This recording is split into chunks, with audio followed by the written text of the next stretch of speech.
Datuk Seri Anwar Ibrahim hari ini memfailkan laporan qazaf terhadap Peguam Kanan UMNO Tan Sri Muhammad Shafie Abdullah yang mengetuai perbicaraan tuduhan meliwat ke atas bekas Ketua Pembangkang itu.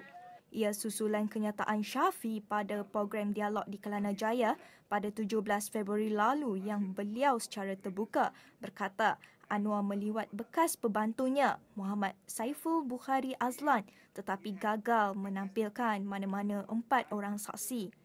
Isteri Anwar, Datuk Seri Dr. Wan Azizah Wan Ismail mengemukakan laporan itu di Pejabat Jabatan Agama Islam Selangor JAIS bagi pihak beliau.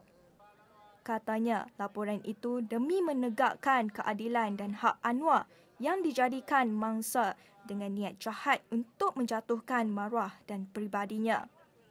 Menurutnya, pandangan ulama' termasuk daripada mazhab Imam Syafi'i menyatakan kesalahan liwat adalah dikiaskan termasuk di bawah kategori zina. Justru, tuduhan terhadap kesalahan liwat tanpa 4 orang saksi adalah satu jenayah.